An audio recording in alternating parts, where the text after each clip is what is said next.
Assalamualaikum warahmatullahi wabarakatuh. Bismillahirrahmanirrahim. Mula Nasruddin seperti Bahlul di Timur Tengah atau Kebayan di tanah Sunda. Dengan keluarganya ia wariskan kebijakan dan kearifan. Berikut adalah salah satu kisah Nasruddin yang dikutip.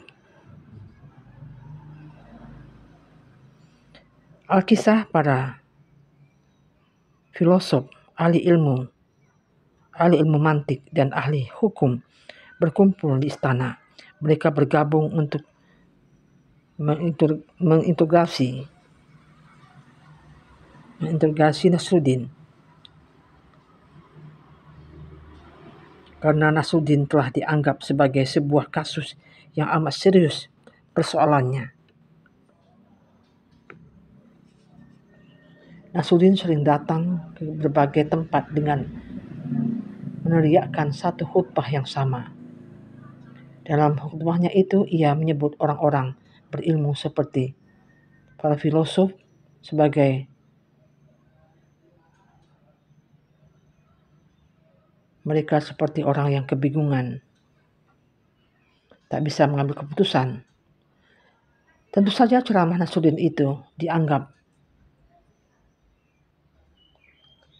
subversif dan mengganggu ketertiban negara. Singkat cerita, mereka yang merasa tersinggung meminta raja untuk mengadili Nasruddin. Digelarlah sebuah pengadilan dengan Nasruddin sebagai terdakwa tunggal. "Hai Nasruddin," ucap raja, "aku mendapat giliran untuk bicara terlebih dahulu." Nasruddin lalu meminta agar dibawakan beberapa lembar kertas dan pena. Setelah itu ia berkata, "Bagi kepada para pakar yang ada di ruangan ini secari kertas dan pena."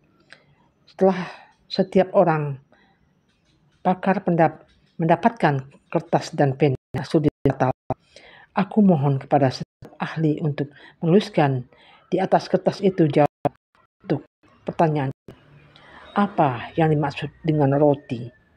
Setiap cendekia di tempat itu lalu menuliskan apa yang mereka ketahui tentang roti. Jawaban para pakar itu lalu dikumpulkan dan diserahkan kepada raja. Raja pun membacanya satu demi satu. Orang bijak pertama menulis, "Roti adalah sebuah makanan." Dan si bijak kedua menjawab, "Roti adalah tepung bercampur dengan air." Si bijak ketiga menulis, "Roti adalah karunia Tuhan." Dan si bijak selanjutnya menjawab, "Roti adalah terigu yang telah dimasak." Orang berikutnya menulis, "Roti merupakan makanan bergizi." Dan demikian seterusnya. Setiap orang yang terkenal pandai itu menulis jawaban yang berbeda-beda, masing-masing bergantung pada pemaknaan mereka. Salah seorang dari mereka bahkan menulis, "Tak ada seorang pun yang tahu sebenarnya apa yang dimaksud dengan roti." Setelah mendengar semua jawaban itu, Nasruddin berkata kepada sang raja, "Ketika mereka dapat menentukan apa yang disebut sebagai roti, barulah mereka bisa menentukan hal-hal selain roti, misalnya menentukan apakah khutbahku benar atau tidak." Ia melanjutkan, "Dapatkah Baginda mempercayakan urusan penilaian atau keputusan kepada orang-orang seperti ini? Bukankah amat aneh jika mereka tidak sepakat akan sesuatu yang mereka makan setiap hari, tetapi mereka sepakat untuk menentukan bahwa aku seorang ahli bid'ah?" Cerita Nasruddin tersebut sebetulnya merupakan sebuah sindiran orang-orang yang merasa bijak, mereka yang sibuk mempelajari agama lalu ramai berdebat untuk memutuskan mazhab mana yang benar dan mana yang sesat. Nasruddin memberikan pelajaran kepada para pemikir, pakar agama dan ahli fikih, dan para filosof tentang hal itu dengan cara yang amat halus. Menurutnya, mereka yang berilmu itu sebetulnya banyak kebingungan di hati, tidak bisa mengambil keputusan.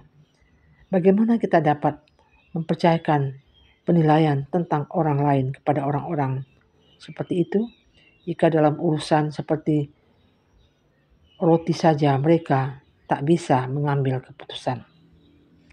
Kisah Nasruddin ini seakan hendak menyampaikan kepada kita semua bahwa di atas keberagamaan yang dipecah-pecah ke dalam berbagai mazhab itu, terdapat satu keberagamaan yang disepakati bersama. Seseorang akan menjadi lebih arif apabila ia meninggalkan hal yang dipertengkarkan dan memasuki satu hal yang disetujui bersama. Demikianlah, mudah-mudahan sedikit berbagi ilmu pada hari ini, contoh kebijaksanaan Nasruddin dapat membuat kita bersatu walaupun ada perbedaan. Mencari hal yang bersamaan adalah lebih mulia, akan membuat kita bersatu daripada mencari hal-hal yang bisa memecah belahkan kita, bisa kita menjauh dari satu dan yang lainnya. Jadi carilah persamaan untuk menuju suatu kesatuan yang kuat, yang keberagamannya disepakati bersama, akan membuat kita lebih menjadi arif. Bila kita meninggalkan hal yang dipertentangkan dan memasuki suatu hal yang disetujui.